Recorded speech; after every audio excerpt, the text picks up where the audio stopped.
കേരളത്തിലെ ആശുപത്രി മാലിന്യം തിരുനെൽവേലി ജില്ലയിൽ. കേരളം എന്ന പേര് കേട്ടാലേ തിളയ്ക്കണം ചോര ഞരമ്പുകളിൽ എന്നു പാടിയ ഒരു കവിയുണ്ട് നമുക്ക്. അദ്ദേഹം മരിച്ച് മൺമറഞ്ഞത് നന്നായി.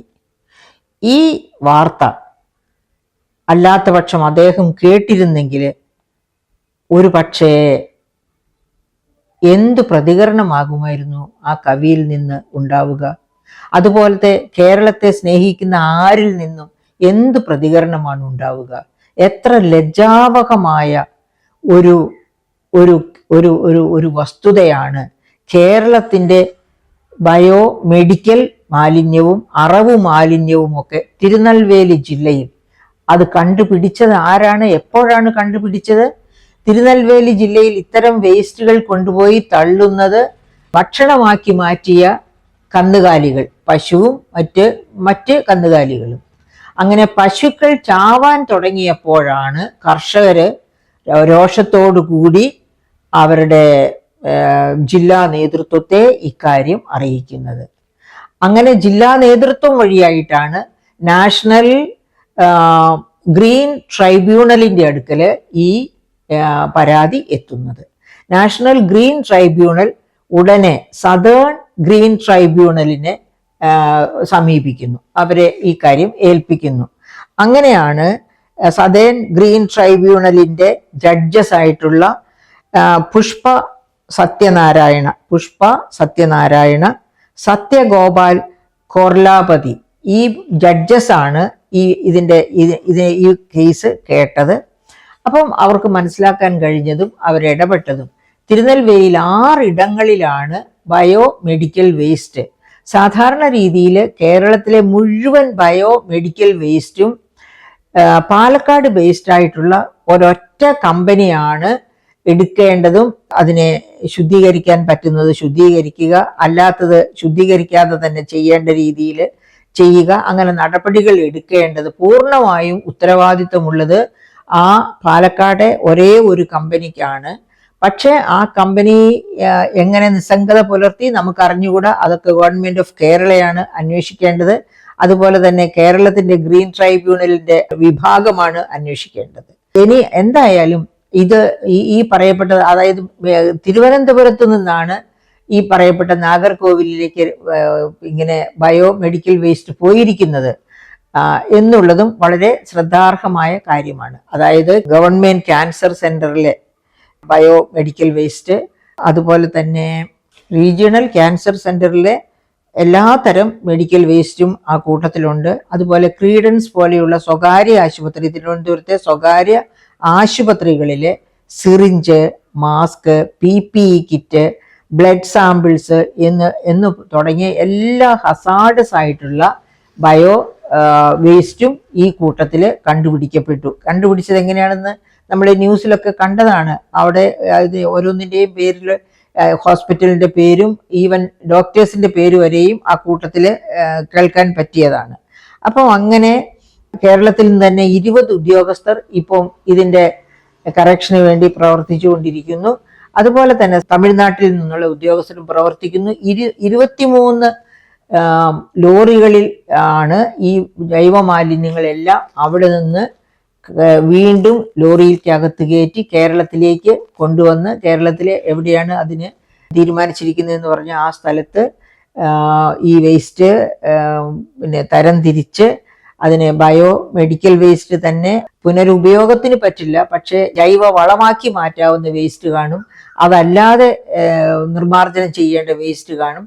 അതൊക്കെ തരം തിരിച്ച് വേണ്ടത് ചെയ്യാനുള്ള നടപടിക്രമങ്ങൾ നടന്നുകൊണ്ടിരിക്കുകയാണ്. അങ്ങനെ ഇരിക്കുകയാണ് ഇന്നലെ വീണ്ടും ഇവിടെ നിന്ന് അറവു മാലിന്യം നാഗർകോവിലിലേക്ക് കൊണ്ടുപോകുന്നു. അത് വഴിക്ക് വെച്ച് തന്നെ, അതായത് സംസ്ഥാനത്തിന്റെ കവാടത്തിൽ വെച്ച് തന്നെ, ബൗണ്ടറിയിൽ വെച്ച് തന്നെ പിടിച്ചു എന്നതുകൊണ്ട് അങ്ങോട്ട് കടന്നില്ല, എവിടെ കൊണ്ട് തള്ളി എന്ന് നമുക്ക് അറിഞ്ഞുകൂടാ കേട്ടോ. അപ്പം ഇതൊക്കെയാണ് ഇവിടെ സംഭവിച്ചുകൊണ്ടിരിക്കുന്നത്. അങ്ങനെ സംഭവിച്ചുകൊണ്ടിരിക്കുന്നത് നമുക്ക് കേരളത്തിൻ്റെ വടക്കേ അറ്റം മുതൽ തെക്കേ അറ്റം വരെ ഒന്ന് കണ്ണോടിച്ചാൽ മതി. നമ്മുടെ റോഡ് സൈഡുകൾ, റോഡുകൾ, അതുപോലെ തന്നെ നീർച്ചാലുകൾ, 44 പുഴകളുള്ള കേരളം, അതുപോലെ തന്നെ അങ്ങോളം ഇങ്ങോളം നിറയെ റോഡുകളുള്ള കേരളം, ഏതൊക്കെ തരത്തിലാണ് നമ്മൾ കേരളത്തെ ഹൈലൈറ്റ് ചെയ്തുകൊണ്ടിരിക്കുന്നത്. നമ്മുടെ കേരളം എന്ന് പറഞ്ഞാൽ എന്തോ വിശിഷ്ടമായ ഒന്നാണ് എന്ന രീതിയിൽ നമ്മൾ പറഞ്ഞുകൊണ്ടിരിക്കുക. പക്ഷേ നമ്മളൊന്ന് തെക്കേ അറ്റം മുതൽ വടക്കേ അറ്റം മുതൽ യഥാർത്ഥത്തിൽ ഒരു പര്യടനം നടത്തിയാൽ, ജൈവമാലിന്യ അവശിഷ്ടങ്ങൾ കണ്ടെത്തുന്ന തരത്തിലുള്ള അതിനു വേണ്ടിയുള്ള ഒരു പര്യടനം നടത്തിയാൽ നമ്മൾ ലജ്ജിച്ച് തല താഴ്ത്താതിരിക്കുകയില്ല.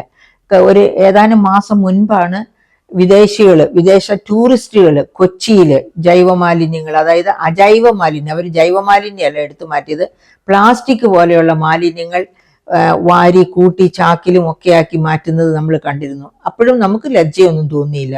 കാരണം നമുക്കിതിലൊന്നും ലജ്ജിക്കാനില്ലാത്ത തരത്തിൽ നമ്മുടെ ലജ്ജയൊക്കെ നിന്നുപോയി. അതാണ് അവസ്ഥ. അപ്പോൾ ഒരു കാര്യം പക്ഷേ നമ്മൾ എപ്പോഴും ഓർക്കണം, കേരളത്തിൻ്റെ ഏറ്റവും പ്രധാനപ്പെട്ട ഒരു വരുമാന മാർഗമാണ് ടൂറിസം. ടൂറിസം വികസിക്കണമെങ്കിൽ ഇതുപോലെ ആയാൽ പോരാ. അപ്പോൾ കേരളത്തിൽ നമുക്കറിയാം എല്ലാ ജലസ്രോതസ്സുകളും, അതായത് ജലസ്രോതസ്സുകളാണ്, പക്ഷെ മാലിന്യമലയും നമുക്ക് ആ സ്രോതസ്സുകളിൽ തന്നെ കാണാം. എല്ലാത്തരം സാംക്രമിക രോഗങ്ങളും ഈ ജലസ്രോതസ്സുകൾ വഴി സംഭവിച്ചുകൊണ്ടിരിക്കുകയാണ്. എപ്പോഴും കഫവും മറ്റതുപോലുള്ള രോഗങ്ങളും മൂലം വളരെയധികം, അതായത് ഞാൻ എൻ്റെ ഒരു അനുഭവം ഇപ്പോൾ പങ്കുവെക്കണമെന്ന് വിചാരിക്കുകയാണ്. കാരണം ഒരു മാസം മുൻപ് ഒക്ടോബർ മാസത്തിൽ ഞാൻ കേരളത്തിൽ നിന്ന് ബീലായിലേക്ക് ഒരു യാത്ര പോയി. ഒരു ഇന്റർനാഷണൽ മീറ്റിങ്ങിൽ പങ്കെടുക്കാൻ വേണ്ടി പോയതാണ്. അപ്പോൾ ഇവിടെ നിന്ന് ബാംഗ്ലൂരിലേക്ക് എയറിൽ പോയി, വിമാനത്തിൽ പോയി. കേരളത്തിൽ നിന്ന് ബീലായിലേക്ക് നേരിട്ട് ഫ്ലൈറ്റ് ഒന്നുമില്ല. അപ്പോൾ ബാംഗ്ലൂരിലേക്ക് ഫ്ലൈറ്റിൽ പോയി, അവിടെ നിന്ന് റൈപ്പൂരിലേക്ക് ഫ്ലൈറ്റിൽ പോയി. അപ്പോൾ ഞാൻ ഇവിടുന്ന് കേരളത്തിൽ നിന്ന് ബാംഗ്ലൂരിലേക്ക് ഫ്ലൈറ്റിൽ പോയപ്പം ഫ്ലൈറ്റിൽ മുഴുവനും ആൾക്കാരും ചുമച്ചും, അതായത് ഭയങ്കര പ്രശ്നങ്ങളാണ്. ഈ ചുമ, മൂക്കൊലിപ്പ്, ഇങ്ങനെ ഒരു ശബ്ദ മുഖരിതമാണ് പ്ലെയിനിനകം. പക്ഷേ ബാംഗ്ലൂരിൽ റൈപ്പൂരിലേക്ക് പോയപ്പോൾ അതിനകത്ത് മലയാളികൾ കാര്യമായിട്ടൊന്നുമില്ല. അപ്പോൾ ഒരു പ്രശ്നവുമില്ല. അപ്പോൾ എനിക്ക് തിരിച്ചും അതുപോലെ തന്നെ റൈപ്പൂരിൽ നിന്ന് ബാംഗ്ലൂരിലേക്ക് വരുമ്പോൾ വളരെ ശാന്തമായ അന്തരീക്ഷം പ്ലെയിനിനകത്ത്. ബാംഗ്ലൂരിൽ നിന്ന് തിരുവനന്തപുരത്തേക്കുള്ള ഫ്ലൈറ്റിൽ കയറി കഴിഞ്ഞപ്പോൾ പഴയതുപോലെ തുമ്മലും ചീറ്റലും ഒക്കെ തുടങ്ങി. അപ്പോൾ എനിക്ക് തോന്നി ഈ കേരളത്തിന് എന്തോ പ്രത്യേക മഹാവ്യാധികളുണ്ട്. അത് ഇപ്പം എനിക്ക് മനസ്സിലാവുകയാണ്. ഇതുപോലെ എന്തെല്ലാം തരം പകർച്ചവ്യാധികളാണ് കേരളത്തിൽ വരുന്നത്. നമുക്കറിയാം, നമ്മൾ ഒരിക്കലും കേട്ടിട്ടില്ലാത്ത തരം പകർച്ചവ്യാധികളാണ് കേരളത്തിൽ വന്നുകൊണ്ടിരിക്കുന്നത്. അത് മാത്രവുമല്ല, നമ്മുടെ ആരോഗ്യ വകുപ്പ് എന്ന് പറഞ്ഞാൽ അങ്ങ് ഏറ്റവും മോശമായി കഴിഞ്ഞിരിക്കുക. അതായത് അവരെ ആരോഗ്യ വകുപ്പിൻ്റെ ഭരിക്കുന്ന മന്ത്രിയല്ല ഞാൻ വഴക്ക് പറയുന്നത്, നമ്മുടെ ഫിസ്ക്കൽ ക്രൈസിസ്. അത് കാരണം കൊണ്ട് പണം ഉണ്ടെങ്കിലല്ലേ കയ്യുറ വാങ്ങാൻ പണമില്ലാത്ത മെഡിക്കൽ കോളേജ്, ഡോക്ടേഴ്സിന് കയ്യുറ രോഗി മേടിച്ചു കൊണ്ടേ കൊടുത്താൽ ഇത് ഒന്ന് വല്ലതൊക്കെ പരീക്ഷിക്കണമെങ്കിൽ അത് നോക്കാൻ പറ്റുള്ളൂ.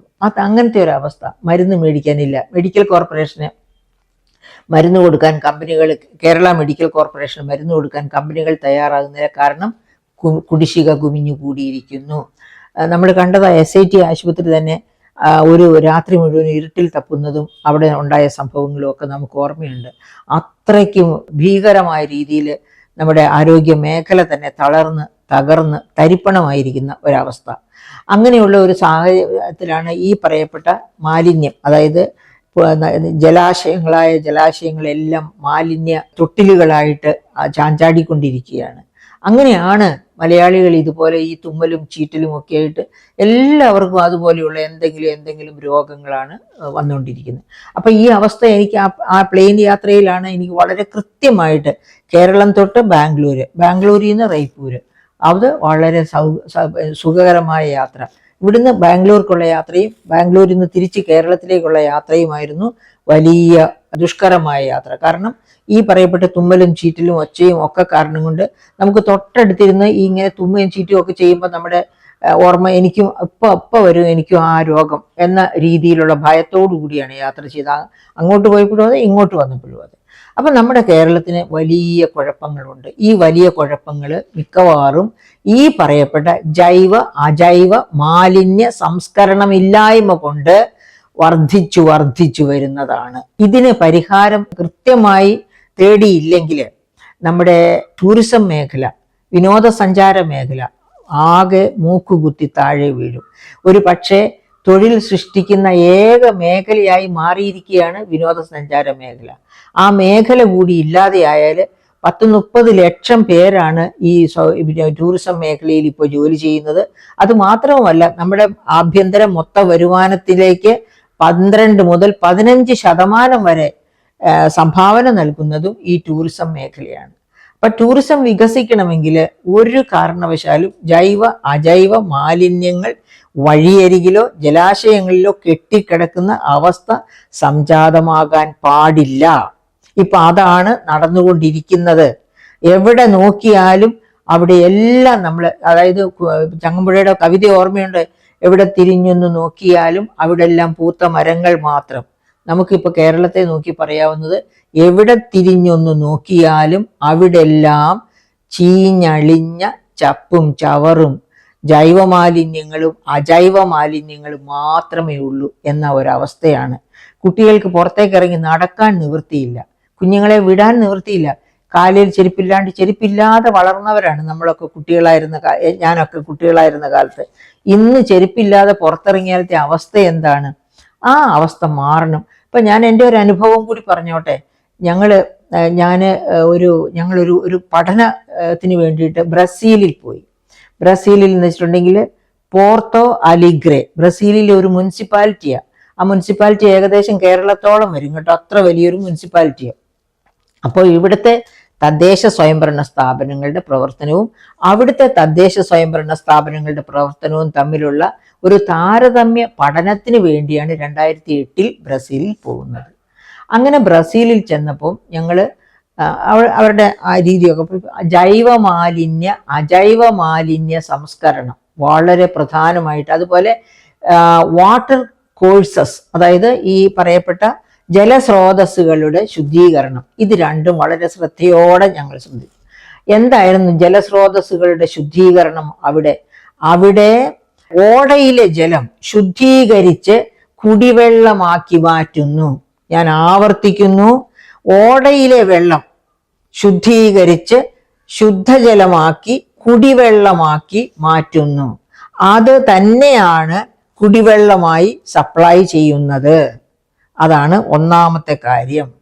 രണ്ടാമത്തെ കാര്യം, ജൈവ മാലിന്യങ്ങളോ അജൈവ മാലിന്യങ്ങളോ റോഡിൽ എവിടെ നോക്കിയാലും ഒരിറ്റു പോലും കാണാനില്ല. അതൊക്കെ കളക്ട് ചെയ്യാനുള്ള സെന്ററുകൾ ഉണ്ട്. ഞാൻ പോയതൊരു മുനിസിപ്പാലിറ്റിയിലാണെന്ന് പറഞ്ഞല്ലോ. അതായത് കളക്ട് ചെയ്യാനായിട്ട് ഓരോരോ സെന്ററുണ്ട്. അവിടെ എല്ലാം വീപ്പ വെച്ചിട്ടുണ്ട്. ആ വീപ്പയിൽ നിന്ന് ഓരോരോ വണ്ടികൾ വന്ന് അത് കളക്ട് ചെയ്ത് കൊണ്ടുപോയാലോ ഡെസ്റ്റിനേഷനിൽ എത്തുന്നതിന് മുൻപ് തന്നെ ജൈവ മാലിന്യങ്ങൾ വളമാക്കി മാറ്റുന്നു, അജൈവ മാലിന്യങ്ങൾ നുറുക്കിപ്പൊടിച്ച് തരിയാക്കി മാറ്റുന്നു. എന്ന് വെച്ചാൽ അളവ് കുറയ്ക്കുന്നു എന്നർത്ഥം. എന്നിട്ട് അതത് ഡെസ്റ്റിനേഷൻ കേന്ദ്രങ്ങളിൽ ജൈവ മാലിന്യങ്ങളെ വളമാക്കി മുനിസിപ്പാലിറ്റിയിലേക്ക് തന്നെ ആർക്ക് വേണമെങ്കിലും കൊണ്ടുവരാം. അതുപോലെ മേടിക്കാം, പൈസ കൊടുത്ത് മേടിക്കാം. അങ്ങനെയുള്ള സംവിധാനങ്ങളുണ്ട്. അജൈവ മാലിന്യം പൂർണ്ണമായിട്ടും മറവ് ചെയ്യാനുള്ള സംവിധാനങ്ങളും ഉണ്ട്. ഞാൻ പറഞ്ഞല്ലോ, അതായത് ആ വണ്ടിയിൽ വെച്ച് തന്നെ അതിനെ നുറുക്കി പൊടിച്ച് തരിയാക്കാനുള്ള സൗകര്യമുണ്ട്. അങ്ങനെ ഡെസ്റ്റിനേഷൻ എത്തുമ്പോൾ എന്താണ് അവർ ഉദ്ദേശിച്ചിരിക്കുന്ന രീതിയിൽ തന്നെ അതിനെ ഇല്ലാതെയാക്കുന്നു, മറവ് ചെയ്യുന്നു, ഒട്ടും ഉപദ്രവകരമല്ലാത്ത രീതിയിൽ. ഇത് തന്നെയാണ് അമേരിക്കയിൽ നടക്കുന്നത്. അവിടെ എൻ്റെ മൂത്ത പുത്രനുണ്ട്. ആ പുത്രൻ്റെ വീട്ടിൽ പോയപ്പോൾ ഞങ്ങൾ ഇത് കണ്ടതാണ്. ജൈവ മാലിന്യമാകട്ടെ അജൈവ മാലിന്യമാകട്ടെ നമ്മൾ അതേപ്പറ്റി ചിന്തിക്കുകയേ വേണ്ട. ഒന്നും അഴുക്ക് കിടക്കില്ല. ഇതൊക്കെ മുനിസിപ്പാലിറ്റിയുടെ അല്ലെങ്കിൽ കോർപ്പറേഷൻ്റെ വണ്ടി വന്ന് അതിൽ കളക്ട് ചെയ്ത് കൊണ്ടുപോകുന്നു. അത് ജൈവ മാലിന്യമാക്കി ആർക്ക് വേണമെങ്കിലും സ്വന്തം പറമ്പിലേക്ക് വളമായിട്ട് വാങ്ങാം. അതുപോലെ അജൈവമാണെങ്കിലും അതൊക്കെ നശിപ്പിക്കേണ്ടടുത്ത് കൊണ്ടുപോയി അത് ഇതുപോലെ റെഡ്യൂസ് ചെയ്യുന്നു. അത് വണ്ടിയിൽ വെച്ച് തന്നെ റെഡ്യൂസ് ചെയ്യുന്നു വെച്ചാൽ പൊടിയാക്കി കൊണ്ടുപോയി അത് ചെയ്യേണ്ടത് ഡെസ്റ്റിനേഷനിൽ ചെല്ലുമ്പോഴത്തേക്കും ചെയ്യേണ്ട കാര്യങ്ങൾ ചെയ്തിരിക്കും. ഇതാണ് ചെയ്യുന്നത്. അപ്പം ഇതേ രീതി എന്തുകൊണ്ട് കേരളത്തിൽ നമുക്ക് കൊണ്ടുവന്നുകൂടാ? ഇത്തരം രീതികളെ പറ്റി ഇവിടെ എല്ലാവരും തൊട്ടതിനും അതോ നമ്മൾ ലോക കേരള സഭ നടത്തുന്നു. എന്തുകൊണ്ട് ലോക കേരള സഭ നടത്തുമ്പോൾ എങ്ങനെയാണ് ജൈവമാലിന്യ അജൈവ മാലിന്യ പ്രശ്നങ്ങൾ നിങ്ങളുടെ നാട്ടിൽ പരിഹരിക്കുന്നത് എന്നൊന്ന് ചോദിക്കാത്തത്? എന്തുകൊണ്ടാണ് ഈ പണം മുടക്കി ലോക കേരള സഭ നടത്താൻ വേണ്ടി ടൈം സ്ക്വയറിൽ പോയല്ലോ? അവിടെ അമേരിക്ക എത്ര സിസ്റ്റമാറ്റിക് ആയിട്ട് നടത്തുന്ന ഒരു കാര്യമായത്. എന്തുകൊണ്ടാണ് അത് അവിടെ നിന്ന് മനസ്സിലാക്കി കൊണ്ടുവരാത്തത്? എന്തുകൊണ്ടാണ് ഈ പറയപ്പെട്ട ലോക കേരള സഭയിലെ ലോക മലയാളികളെ ഇക്കാര്യങ്ങളൊന്നും പഠിപ്പിച്ചു കൊടുക്കാത്തത്? ഇത്തരം സഭകൾ നടത്തുമ്പോൾ ഇതൊക്കെ നാം ആലോചിക്കണം. കാരണം ഓരോന്നും നടത്തുന്നവർക്ക് അവരവരുടേതായ അജണ്ടയുണ്ട്. അവരുടെ അജണ്ടയിൽ ഒന്നും പെടാത്തതാണ് കേരളത്തിന്റെ നന്മകൾ. കേരളം എങ്ങനെ ടൂറിസം വികസിപ്പിക്കണം, കേരളത്തിന്റെ ഖജനാവ് എങ്ങനെ നിറയണം, കേരളത്തിലെ ജനങ്ങൾ എങ്ങനെ ആരോഗ്യവാന്മാരായി ജീവിക്കണം എന്ന ചിന്ത ഇവരെ ആരെയും ഭരിക്കുന്നില്ല, ഇവരെ ആരെയും നൊമ്പരപ്പെടുത്തുന്നില്ല. പക്ഷേ ഇവിടെ ജീവിക്കുന്ന നമ്മൾ നൊമ്പരപ്പെടണം. നമ്മൾ അറിയണം ഇതുപോലെ വിവിധ രാജ്യങ്ങളിൽ ജൈവ അജൈവ മാലിന്യങ്ങൾ ഒരു ഉറുമ്പിനെ പോലും നോവിക്കാതെ ഇല്ലാതെയാക്കാനുള്ള സാധ്യതകൾ ഉണ്ട് എന്ന് നാം അറിയണം. അങ്ങനെ അറിഞ്ഞ് അതിനുവേണ്ടി പ്രവർത്തിച്ചാൽ മാത്രമേ നാം ആഗ്രഹിക്കുന്ന തരത്തിലുള്ള ഒരു കേരളത്തെ നമുക്ക് ഭാവിയിൽ കണ്ടെത്താൻ കഴിയൂ. അല്ലെങ്കിൽ ഇതുപോലെ ജൈവമാലിന്യത്തിലേക്ക് നാമും ഒരണുവായി ചെന്നു ചേരുകയാകും ഫലം.